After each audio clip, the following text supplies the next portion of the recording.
तो क्लास आज का जो टॉपिक है हम लोग का that is conservation of mechanical energy in a freely falling body. मतलब एक बॉडी आपके पास, उसको आप सर्टेन हाइट से ड्रॉप कर रहे हो, तो जब वो अपना मोशन कर रहा होगा, नीचे की तरफ आ रहा होगा, तो उसका मैकेनिकल एनर्जी कंजर्व रहेगा। टोटल एनर्जी है उसके पास, वो कंजर्व रहेगा। और यही चीज हम लोग इस थ्योरम के अंदर प्रूव करने जा रहे हैं। तो ध्यान देना स्टूडेंट इस डेरिवेशंस को। यहाँ पे हम क्या कर रहे हैं कि मान लीजिए ग्राउंड से, यहाँ पर ग्राउंड है और ग्राउंड से h हाइट ऊपर आपके पास एक बॉल है ए पॉइंट पे। आपने यहां से बॉल को ड्रॉप किया, छोड़ा यहां से। तो अगर आप बॉल को यहां से ड्रॉप करेंगे तो इसका इनिशियल स्पीड जो होगा वो 0 रहेगा। और जब बॉल को आपने छोड़ा, नीचे आएगा तो रेस्ट पे तो रहेगा नहीं।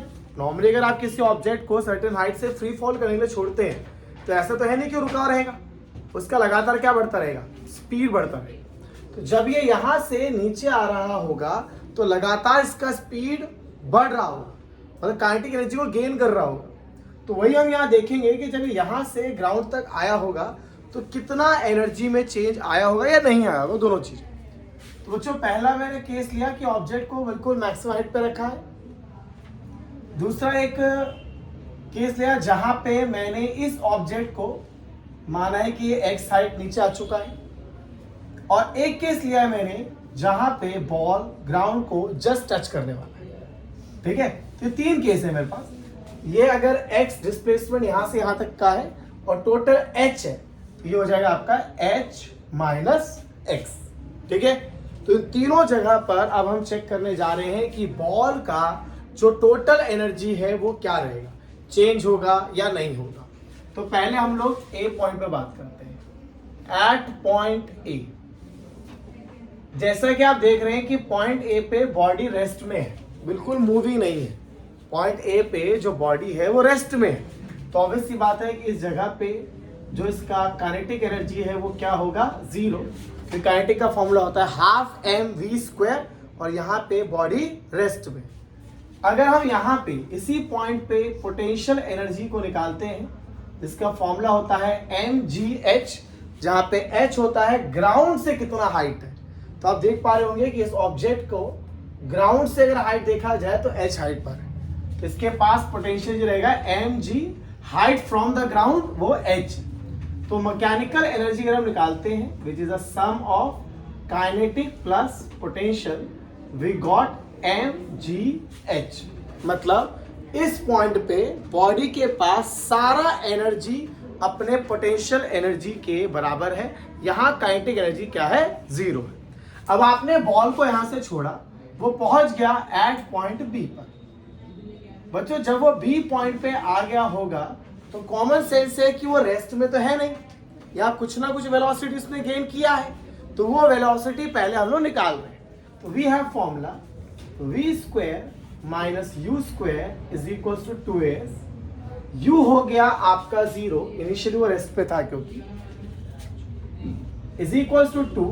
एक्सेलरेशन ग्रेविटी के बराबर होगा क्योंकि ये फ्री फॉल केस है। s होता है displacement from initial point, initially वो यहाँ पे था, अब यहाँ पे है और कितना डिस्प्लेस हो चुका है वो x। तो यहां से आपको v² का वैल्यू मिल गया। ठीक है, यहाँ पे उसने कितना वेलोसिटी गेन किया होगा वो हमें मिल गया। अगर वेलोसिटी मिल गया तो काइनेटिक मिल जाएगा इस पॉइंट पर हाफ mv², और मैं यहां से डायरेक्टली v² ही पुट कर देता हूं, 2gx। देखिए v² है यहाँ पर और v² का वैल्यू क्या है, 2gx। तो 2 से 2 कैंसिल आउट। तो इस पॉइंट पे जो काइनेटिक एनर्जी है वह किसके बराबर है, mgx के बराबर है। अगर इसी बी पॉइंट पे आप पोटेंशियल एनर्जी निकालते हैं, the formula is mg, height from the ground, height from the ground, and that is h minus x, mgh minus mgx। तो अगर इस पॉइंट पे आप मैकेनिकल एनर्जी निकालेंगे तो आएगा काइनेटिक प्लस पोटेंशियल। काइनेटिक कितना है, mgx है, और पोटेंशियल है mgh minus mgx and that is numerically equals to mgh। मतलब ए पॉइंट पर भी सारा एनर्जी mgs था और बी पॉइंट पे भी सारा एनर्जी mgh के ही बराबर है। मतलब अभी तक तो दिख रहा है कि यहां से यहां आने में टोटल एनर्जी में कोई चेंज नहीं आया। हाँ, ये बात अलग है कि यहाँ पे काइनेटिक एनर्जी 0 था पर यहाँ काइनेटिक एनर्जी गेन हुआ है। तो ये भी है कि यहाँ पोटेंशियल लॉस भी हुआ है। देखिए ना, यहाँ पोटेंशियल एनर्जी ए पॉइंट पे mgs था पर यहाँ पर mgh में से कुछ वैल्यू माइनस हुआ है। मतलब यहाँ से यहाँ आने में काइनेटिक का गेन हुआ है पर पोटेंशियल का लॉस हुआ है। अब पहुंचते हैं क्लास सी पॉइंट पे। एट पॉइंट सी अगर हम सी पॉइंट पे निकाल रहे हैं तो ग्राउंड को जस्ट टच करने वाला है, वहां पहुंचा नहीं है। तो देखते हैं यहां पर पहुंचते उसकी वेलोसिटी क्या रही होगी। फॉर्मूला सेम रहेगा, v square initial velocity 0, acceleration क्योंकि फ्री फॉल है तो ग्रेविटी, और डिस्प्लेसमेंट यहां से यहां तक में कितना हो चुका है इसका h। तो that v square is equals to 2gh। ठीक है, तो अगर हम यहाँ काइनेटिक एनर्जी निकालेंगे सी पॉइंट पर that is half m v square, और हमारे पास वी स्क्वायर का वैल्यू है। तो इस पॉइंट पे जो काइनेटिक एनर्जी आएगा वो आ जाएगा mgh। आप देख पा रहे होंगे यहाँ पे आप पे जो टोटल एनर्जी था mgh वो यहाँ पे आकर के काइनेटिक में कन्वर्ट हो गया है। मतलब यहाँ पे जितना पोटेंशियल एनर्जी था वो सी पॉइंट पे आते ही काइनेटिक के बराबर हो गया है। मतलब यहाँ पे सारा पोटेंशियल जो लॉस हो रहा है नीचे आते वक्त वो काइनेटिक में कन्वर्ट हो रहा है। इस पॉइंट पे अगर आप पोटेंशियल एनर्जी निकालेंगे, this is mg height from the ground, पर ये तो ग्राउंड पे ही आ चुका है इसलिए यहाँ पर हाइट फ्रॉम द ग्राउंड क्या हो जाएगा 0, और पोटेंशियल एनर्जी भी क्या आ जाएगा 0। यहाँ पे जब मैकेनिकल एनर्जी आप निकालेंगे it's kinetic energy plus potential energy, तो मैकेनिकल एनर्जी आ जाएगा आपका mgh। और हमने देखा स्टूडेंट कि ए पॉइंट पर भी टोटल एनर्जी mgh था, बी पॉइंट पर भी mgh है और सी पॉइंट पे भी mgh है। बस फर्क ये है कि यहाँ पे काइनेटिक 0 था, यहाँ पोटेंशियल 0। मतलब यहाँ सारा एनर्जी पोटेंशियल था और यहाँ सारा एनर्जी क्या है काइनेटिक है। तो अगर हम इसका एक ग्राफ प्लॉट करें, ठीक है, और एग्जाम में आता भी है कि अगर आप एनर्जी वर्सेस हाइट का आप ग्राफ ड्रॉ कर रहे हैं तो देखिए इस पॉइंट पर हाइट 0 होता है। हाइट 0 मतलब ग्राउंड पे। यहाँ पे इस पॉइंट पर h का कोऑर्डिनेट क्या होगा 0, मतलब आप ग्राउंड पे हैं। तो ग्राउंड पे कौन सा एनर्जी होता है हमारे पास, ग्राउंड पे हम देख रहे हैं कि हमारे पास पोटेंशियल एनर्जी क्या है 0 और काइनेटिक क्या है mgh मैक्सिमम। और जब आप ग्राउंड पर हैं तो आपके पास mgh एनर्जी काइनेटिक है और पोटेंशियल एनर्जी क्या है 0। मतलब ये पोटेंशियल एनर्जी हुआ और ये क्या हुआ काइनेटिक। ध्यान दीजिए यहाँ पे आपका h कोऑर्डिनेट 0 है। h कोऑर्डिनेट 0 का मतलब हुआ कि आप ग्राउंड पर हैं और ग्राउंड पे सारा एनर्जी किसके बराबर है काइनेटिक के बराबर है, पोटेंशियल 0।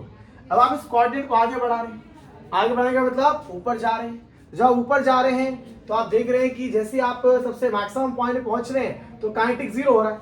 मतलब जैसे आप मैक्सिमम पॉइंट पे पहुंच रहे हैं तो आपका काइनेटिक क्या हो रहा है 0 हो रहा है। उस पॉइंट पे पोटेंशियल क्या हो गया है मैक्सिमम हो गया है। ठीक है, देखिए ना h कोऑर्डिनेट बढ़ रहा है। h कोऑर्डिनेट बढ़ने का मतलब ऊपर जा रहे हैं आप, तो ऊपर जा रहे हैं तो आप पे कौन सा एनर्जी आ रहा है पोटेंशियल आ रहा है। काइनेटिक क्या आ रहा है 0, तो काइनेटिक आपका हो गया 0, पोटेंशियल मैक्सिमम। तो ये जो आपका ग्राफ है काइनेटिक को रिप्रेजेंट कर रहा है, ये लाइन आपके पोटेंशियल को, और एक एनर्जी है जो कभी नहीं बदला है और वो है आपका मैकेनिकल एनर्जी जो हमेशा क्या रहा है mgh। तो ये ग्राफ एग्जाम में आता है। यहाँ आप देख पा रहे हैं कि हाइट का कोऑर्डिनेट 0 है, मतलब आप ग्राउंड पर है और ग्राउंड पे है तो सारा एनर्जी काइनेटिक है और पोटेंशियल 0 है। इधर जा रहे हैं तो h कोऑर्डिनेट बढ़ रहा है, मतलब ऊपर जा रहे हैं। ऊपर जब ए पॉइंट पे पहुंचे तो वहां पोटेंशियल एनर्जी तो है पर काइनेटिक क्या है 0, तो काइनेटिक कर दिया 0, पोटेंशियल कर दिया मैक्सिमम। तो ये आपका पूरा एक डेरिवेशन हो गया कंजर्वेशन ऑफ मैकेनिकल एनर्जी का जब एक बॉडी फ्री फॉल कर रहा है। ठीक है, अगला डेरिवेशन हम लोग का and that is potential energy of spring.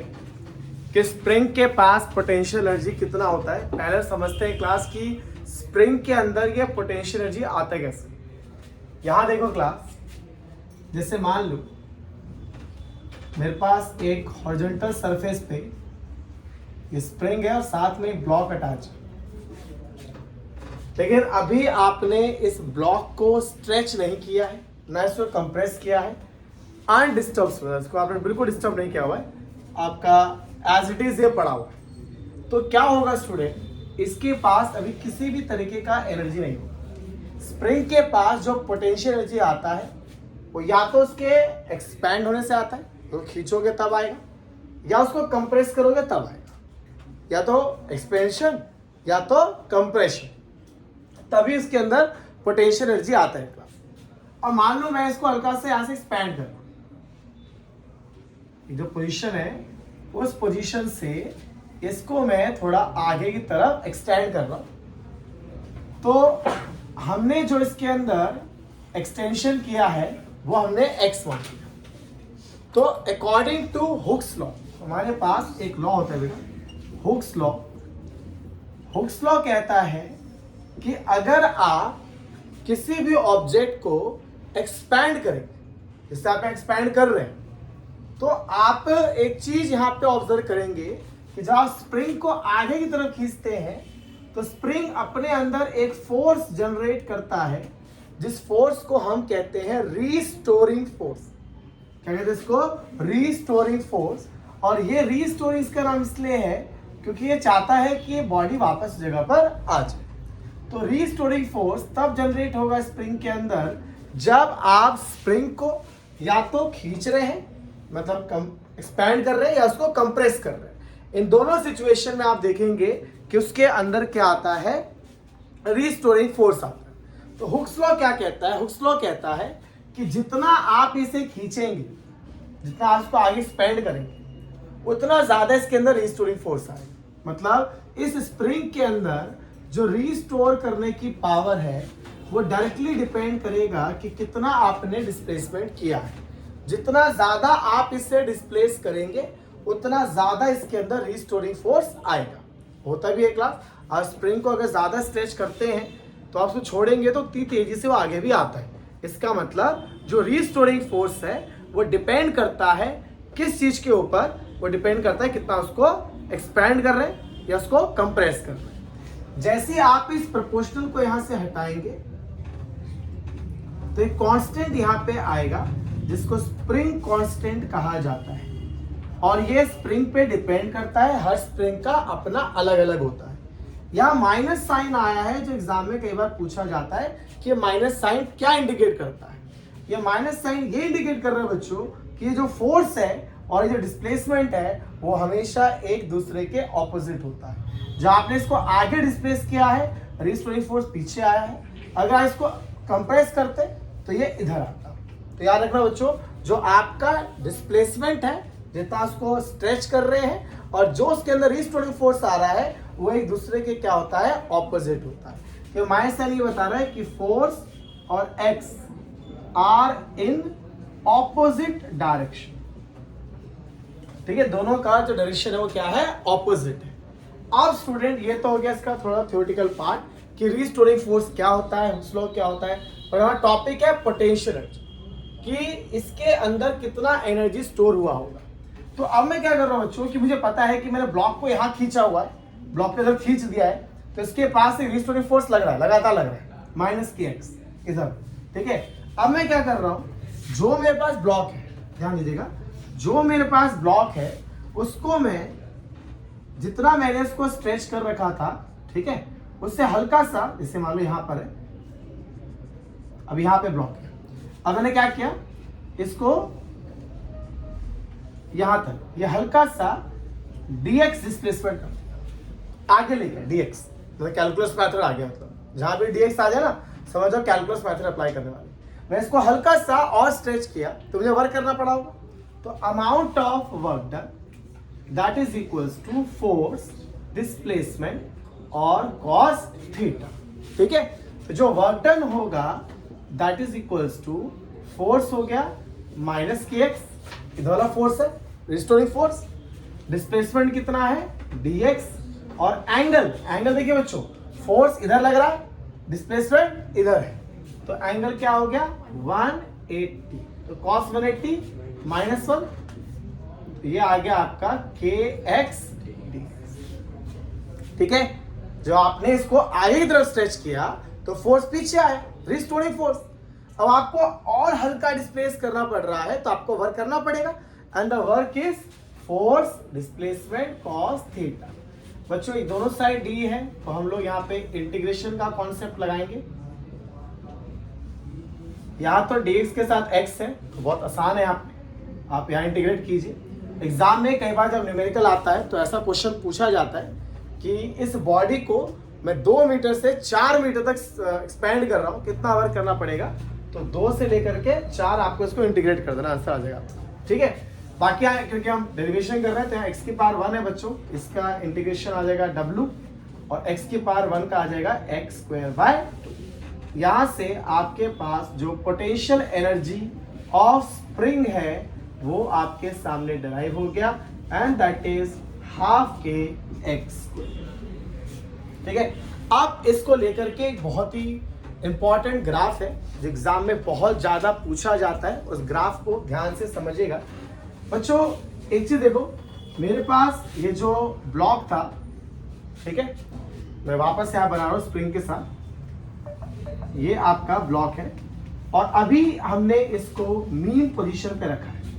बच्चों मीन पोजीशन वो होता है जहां आपने इसको डिस्टर्ब नहीं किया है, ऐसे जहां पड़ा हुआ है that is the mean position. अब आपने इसको एक्सपैंड किया, ठीक है, और एक्सपैंड करके यहां तक लाए, तो जितना दूर मीन से आप उसको खींच के ले गए ना उसको कहते हैं एक्स मैक्स, मतलब मैक्सिमम कितना आपने इसको स्ट्रेच किया। तो अभी मीन पोजीशन पर है, कोई एक्स नहीं है उसके पास, कोई डिस्प्लेसमेंट नहीं है उसके पास। जब कोई आपने इसको डिस्प्लेस ही नहीं किया तो इस जगह पे इसका पोटेंशियल एनर्जी क्या हो जाएगा? 0। पोटेंशियल यूज से नोट करते हैं क्लास, ठीक है। अभी आपने इसको बिल्कुल स्ट्रेच नहीं किया है तो आपका x का वैल्यू 0 है, तो कोई इसके अंदर पोटेंशियल एनर्जी नहीं है। लेकिन जब आप इसको यहां लाए होंगे इस एक्सट्रीम पोजीशन पे प्लस एक्सट्रीम पोजीशन पे, तो यहां तो x है इसके पास, तो यहां पोटेंशियल एनर्जी भी होगा हाफ के x मैक्सिमम का स्क्वायर। ठीक है, जब यहां पे था मेन पोजीशन पे था कोई x ही नहीं है तो x 0 तो पोटेंशियल एनर्जी 0। जब स्ट्रेच करके वहां तक ले गए मैक्सिमम तक तो उसके पास पोटेंशियल एनर्जी आ गया। अब थोड़ा कॉमन सेंस लगाओ कि अगर मैं यहां से ब्लॉक को छोड़ता हूं तो ब्लॉक आगे आएगा, तो क्या यहां रुकेगा? नहीं। जब ब्लॉक को आप यहां से छोड़ेंगे तो यहां रुकेगा ही, वो और आगे जाएगा।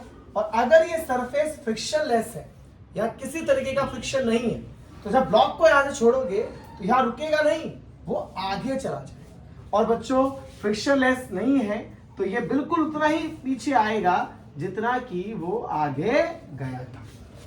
जितना वो आगे, अगर आगे 10 सेंटीमीटर आगे आपने इसको एक्सपेंड किया है तो 10 ही आगे भी यहाँ पे आएगा।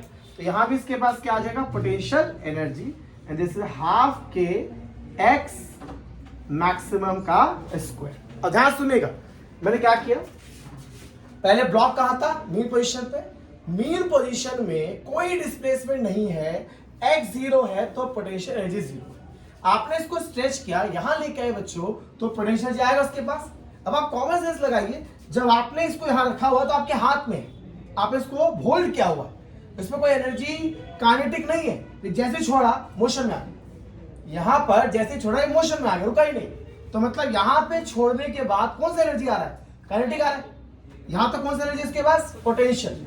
जैसे ही छोड़ा वो आगे की तरफ गया एक वेलोसिटी से, तो मतलब इसके पास अब कौन सा एनर्जी आ रहा है? काइनेटिक आ रहा है। तो यहाँ पे रुका नहीं, वो आगे चला गया, मतलब यहाँ काइनेटिक अभी भी उसके पास है। और बच्चों ध्यान देना, यहाँ पोटेंशियल एनर्जी 0 है, मतलब जब आपने यहां से ब्लॉक को छोड़ा था तो यहाँ पोटेंशियल एनर्जी था उसके पास, जैसे छोड़ा रुका नहीं, और यहाँ कौन सा एनर्जी आ गया? काइनेटिक। और काइनेटिक कितना आया होगा? काइनेटिक आया होगा हाफ के एक्स मैक्सिमम का, जो पोटेंशियल यहां था वहां काइनेटिक में कन्वर्ट हो गया होगा। ऑब्वियसली बात है, सोचो यहाँ 100 जूल पोटेंशियल था, यहाँ 100 जूल से 0 हो गया, तो कहां गया वो एनर्जी? जो यहाँ पे इसके पास पोटेंशियल एनर्जी था वो यहाँ के पोटेंशियल एनर्जी 0 हो गया, तो कहां गया भाई? वो काइनेटिक में कन्वर्ट हो गया। मतलब यहाँ पे काइनेटिक क्या रहा होगा? 0। कि यहाँ पे आपने इसको होल्ड करके रखा था, कोई मोशन नहीं था, जैसे छोड़ा वो यहाँ आया और यहाँ देखिए पोटेंशियल 0 हो गया। मतलब यहाँ पोटेंशियल था, यहाँ पोटेंशियल खत्म। और कंजर्वेशन लॉ कहता है कि जो पोटेंशियल लॉस हुआ है किसमें कन्वर्ट हो गया होगा? काइनेटिक। और फिर यहाँ का काइनेटिक यहाँ क्या बन गया? पोटेंशियल। तो यहाँ काइनेटिक क्या हो गया होगा, जीरो। मतलब मीन पोजीशन पे पोटेंशियल जीरो, काइनेटिक है, एक्सट्रीम पे पोटेंशियल है, काइनेटिक जीरो। और इसको आप खुद भी प्रैक्टिकली सोच सकते हो कि जब ब्लॉक को यहाँ पे रखते हैं तभी मोशन में नहीं है, छोड़ने के बाद मोशन में आते हैं। मतलब यहाँ पे पोटेंशियल होगा, आगे जाके क्या होगा, काइनेटिक। तो अब अगर मैं इसके ग्राफ को बनाता हूं, देखो ध्यान से होना, मीन पोजीशन ये हो गया positive x max, maximum position, और ये हो गया आपका नेगेटिव, ठीक है। और यहां पर एनर्जी, अभी एक्स जीरो की बात करते हैं। एक्स जीरो पे कौन सा जीरो है, पोटेंशियल, और यहां पे पोटेंशियल एनर्जी क्या होगा, जीरो। काइनेटिक जीरो नहीं है तो काइनेटिक ऊपर लिखो, और पोटेंशियल इन दोनों जगह पर है पर काइनेटिक जीरो हो गया, इन दोनों जगह पर काइनेटिक जीरो हो गया, काइनेटिक जीरो और काइनेटिक जीरो। अब माइंड में आता है भाई ये ऐसे क्यों बनाए, स्ट्रेट बना देते, क्योंकि भाई स्क्वायर है फॉर्मूले में, और स्क्वायर का मतलब होता है कि वो आपका क्वाड्रेटिक है। क्वाड्रेटिक ग्राफ कैसा होता है, पैराबोलिक होता है। तो ये आपका पैराबोलिक बन गया। और ये कैसे बनेगा, इधर भी इसकी एनर्जी आ जाएगी, और क्योंकि तो एक्सट्रीम पोजीशन पे पोटेंशियल एनर्जी होता है उसके पास, ठीक है। और ये एक एनर्जी है जो बिल्कुल नहीं बदला होगा, और वो कौन सा रहा होगा, हमेशा की तरह मैकेनिकल एनर्जी। ये फाइनली आपका स्प्रिंग का पूरा टॉपिक हो गया कि क्या होता है हुक्स लॉ, क्या होता है रिस्टोरिंग फोर्स, क्या होता है उसके अंदर एनर्जी, और कैसा बनता है उसका ग्राफ, ठीक है। तो क्लास हमारा अगला डेरिवेशन है, and that is motion in a vertical circle. Vertical circle मतलब क्लास के आपके पास एक थ्रेड है, उसके एंड में आपने एक पत्थर बांधा हो, अगर आप उसको ऐसे घुमा रहे, मतलब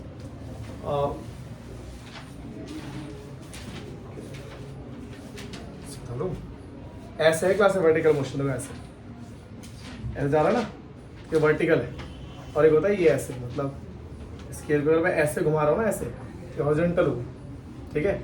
और अगर मैं इसको ऐसे घुमा रहा हूँ, ये क्या हुआ, वर्टिकल।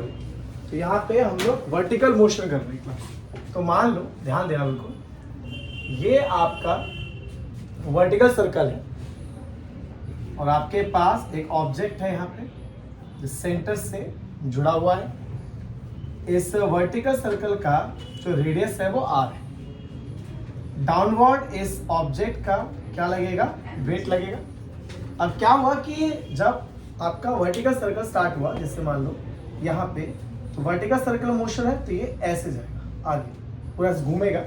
तो मान लो बीच में कोई आपने पॉइंट लिया यहाँ पर, और डाउनवर्ड इसका वेट लग रहा है mg, और ये यहाँ से थीटा एंगल पे इंक्लाइंड हो गया है। इसको थोड़ा सा आप आगे बढ़ाएंगे, ठीक है। ये एंगल आपका थीटा यहाँ पे बनाया मेरे पास, सेम एंगल ही होगा क्योंकि ये लाइंस पैरेलल है, ये कॉरस्पॉन्डिंग एंगल हो जाएगा। अब ये mg है, तो ये हो जाएगा mg cos थीटा, और ये हो जाएगा mg sin थीटा, और स्ट्रिंग में क्या लगता है, टेंशन। अब एक चीज ध्यान देना स्टूडेंट, कि जब ये ब्लॉक यहां से ऑब्जेक्ट यहां पहुंचा तो ऊपर की तरफ जा रहा है, मतलब ऊपर की तरफ इसने एक डिस्प्लेसमेंट किया है, वो हमने h मान, कि जब ये यहां से यहां गया तो h हाइट पर गया। अब जब वो h हाइट पे चला गया, इतनी हाइट पर, तो ये जो इसके पास बचा हुआ पोर्शन रह गया, वो रह गया r माइनस का h, ठीक है। यहां से यहां गया तो h हाइट ऊपर आया, तो बचा हुआ हाइट कितना रह गया, r minus h।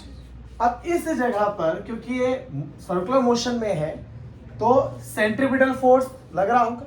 Centripetal force कहाँ लगता है, टुवर्ड्स द सेंटर लगता है। अब टुवर्ड द सेंटर कौन सा फोर्स है, टेंशन, और उसके अगेंस्ट भी एक फोर्स है mg cos थीटा। तो जो नेट फोर्स लग रहा होगा टुवर्ड द सेंटर, वो लग रहा होगा t minus mg cos theta, क्योंकि ये सेंट्रीपिटल फोर्स है, तो that is equals to mv square by r। अब ये माइनस वाला टर्म है, इधर आके प्लस हो जाएगा, so tension is equals to mg cos theta plus mv square by r। अगर आप यहां से cos थीटा निकालेंगे तो cos थीटा होता है बेस बाय हाइपोटेनस, तो बेस हो गया आपका r माइनस h, और हाइपोटेनस कितना हो गया, रेडियस, ठीक है। ये रेडियस ही आपका, और साथ में m v square by r. तो अगर आप m बाय आर और m बाय आर यहाँ से कॉमन ले लें तो यह आ जाएगा m बाय आर, बाहर आ गया तो बच गया यहाँ पे g r minus g h, m by r बाहर है बच्चों, तो यहाँ रह गया वी स्क्वायर। तो ये हो गया टेंशन इस पॉइंट पर, ठीक है। इस पॉइंट पे क्या आ गया, इसका टेंशन आ गया। अब एक चीज देखिए बच्चों, यहाँ पे जब यहाँ से यहाँ पहुंचा होगा तो यहाँ कुछ वेलोसिटी एक्वायर्ड क्या होगा, ऊपर की तरफ जा रहा है ना, तो हम एक फॉर्मूला लगाते हैं v square minus u square is equals to 2as। तो वी स्क्वायर, अब यहाँ पर उसका स्पीड u रहा होगा मान लो, तो ग्रेविटी जो लेंगे आप क्या लेंगे स्पीड यहाँ पर g, और डिस्प्लेसमेंट यहाँ से यहाँ कितना हो चुका है इसका h हो चुका। तो यहाँ से अगर आप v निकालेंगे तो यह आ जाएगा u स्क्वायर प्लस 2gh। क्या क्लियर, कोई डाउट? या इस चीज को आप ऐसे भी कर सकते हो स्टूडेंट कि इस पॉइंट पर और इस पॉइंट पर जो इसका टोटल एनर्जी है वो सेम रहे, तो यहाँ पे इसके पास कौन सा एनर्जी होगा, काइनेटिक होगा, क्योंकि अगर आप इसको इस लाइन को जीरो पोटेंशियल मान के चल रहे हैं कि इसके बाद ही एच हाइट ऊपर गए ना आप लोग, तो इस पे यहाँ पर पोटेंशियल एनर्जी क्या होगा जीरो, यहाँ पर काइनेटिक होगा इसका हाफ एम यू स्क्वायर, यहाँ पे काइनेटिक हो जाएगा half m v square plus का क्या एम जी एच, क्योंकि यहाँ पे उसने हाइट गेन कर लिया है, ठीक है। तो अगर आप यहाँ से इसको सॉल्व करेंगे तो आ जाएगा हाफ एम यू स्क्वायर, अगर यहाँ पे करेंगे तो m v square plus 2mgh by 2 से 2 कट जाएगा, m और n साइड टर्म कैंसिल, तो u square is equals to v square plus 2gh, ये प्लस तो जरा क्या हो जाएगा बच्चों माइनस, तो u स्क्वायर माइनस 2gh ये आ जाएगा। एक्चुअली क्लास यहाँ भी हमें ध्यान रखना था, ये ग्रेविटी माइनस में होगा। क्यों माइनस में होगा, क्योंकि बॉल ऊपर की तरफ जा रहा है, ऑब्जेक्ट ऊपर जा रहा है, इसलिए माइनस होगा, और इधर भी क्या आएगा माइनस। अब देखिए ये आपका सेम इक्वेशन आ गया है। तो आप यहाँ पे जो वेलोसिटी निकाल रहे हैं, चाहे आप कंजर्वेशन ऑफ एनर्जी लगाए या अपना इक्वेशन ऑफ मोशन लगाए, दोनों सही है, ठीक है ना, दोनों करने की जरूरत नहीं है, या तो आप इसको अप्लाई कर लें या इसको अप्लाई कर लें। तो हमने किया क्या, जब आपका ऑब्जेक्ट यहाँ से h हाइट ऊपर आया तो यहाँ पे उसका क्या टेंशन होगा, यहाँ पे उसका क्या वेलोसिटी होगा, हमने यहाँ पे निकाला हुआ है, ठीक है। तो अब देखिए बच्चों, अगर इस v स्क्वायर को यहाँ पुट कर दिया जाए तो हमारे पास टेंशन का एक्सप्रेशन आ जाएगा, and that is m by r g r minus g h plus v square का वैल्यू है u स्क्वायर माइनस 2gh। तो टेंशन आ जाएगा आपका m by r g r minus g h, class minus g h और minus 2gh minus 3gh आपका यहाँ पे आ जाएगा, ठीक है। तो ये फाइनल टेंशन का फॉर्मूला आपके पास आ चुका है। अब मैं टेंशन आपको लोअर मोस्ट पॉइंट पे और अपर मोस्ट पॉइंट पे निकालना सिखा रहा हूँ। ये बिल्कुल लोएस्ट पॉइंट है, तो tension at lowest point m by r, देख क्लास लोएस्ट पॉइंट पे हाइट तो होगा ही नहीं, ये टर्म तो जीरो हो गया, ये आ गया आपका टेंशन एट लोएस्ट पॉइंट। और यही टेंशन मैं हाईएस्ट पॉइंट पे निकालूंगा तो ये आ जाएगा हमारा m by r g r minus, बच्चों हाईएस्ट पॉइंट पे जब ऑब्जेक्ट आएगा तो कितना डिस्प्लेस हो चुका होगा, 2 टाइम्स रेडियस के, मतलब डायमीटर के बराबर। तो अगर आप यहाँ पे h की जगह 2r रखोगे तो इससे मल्टीप्लाई होकर क्या हो जाएगा 6gr प्लस u स्क्वायर, और टेंशन एट हाईएस्ट पॉइंट हो जाएगा m by r g r minus 6gr 5gr, ठीक है। ये हो गया टेंशन एट हाईएस्ट पॉइंट। एक और स्टूडेंट, अगर हाईएस्ट पॉइंट पे टेंशन जीरो से बड़ा नहीं हुआ तो ये सर्कल पूरा ही नहीं हो पाएगा, इसीलिए ध्यान रखना फॉर लूपिंग द लूप, अगर आप इस लूप को पूरा करना चाहते हैं तो हाईएस्ट पॉइंट का टेंशन जीरो से क्या होना चाहिए, बड़ा होना चाहिए, ठीक है। तो अगर आप इस टर्म को जीरो से बड़ा करेंगे तो u square minus 5gr zero से बड़ा होना चाहिए, तो ये माइनस लगा के प्लस हो जाएगा, u स्क्वायर आ जाएगा अंडर रूट 5gr। ये बड़ा रिपीटेड क्वेश्चन होता है एग्जाम में, पूछा जाता है कि बॉटम पे कितना वेलोसिटी दे ताकि पूरा लूप कंप्लीट कर सके, तो वो है √5GR। तो G is the gravity and R is what, radius. ठीक है, तो ये हो गया आपका tension lower point, highest point. अगर यहाँ पूछा जाएगा बच्चों यहाँ पर, तो यही हाइट R के बराबर हो जाएगा। मतलब आप इस एक्सप्रेशन से और इस एक्सप्रेशन से टेंशन और वेलोसिटी किसी भी एंड पे निकाल सकते हो।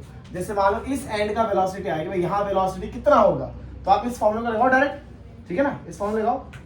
v² यहाँ निकालना चाहते हो तो v² minus equals to u²। अब u कितना होना चाहिए, u कितना है आपका 5GR। अगर आपको पूरा लूप कंप्लीट करना है तो आपका u क्या है 5GR। ये हो गया आपका 5GR माइनस का 2G, और इस पॉइंट पे हाइट कितना हो गया 2R। तो देखिए 5GR माइनस 4GR कितना आ गया GR, ये स्क्वायर आके रूट हो जाएगा। तो इस पॉइंट पे वेलोसिटी क्या आ गया √GR। आप किसी भी पॉइंट पे वेलोसिटी को निकाल सकते हो अगर आपको ये फॉर्मूला पता है और इस कॉन्सेप्ट की क्लैरिटी है कि आपके लोअर पॉइंट पे आपका वेलोसिटी क्या होना चाहिए √5GR होना चाहिए। तो क्लास ये आपका वर्टिकल मोशन एंड।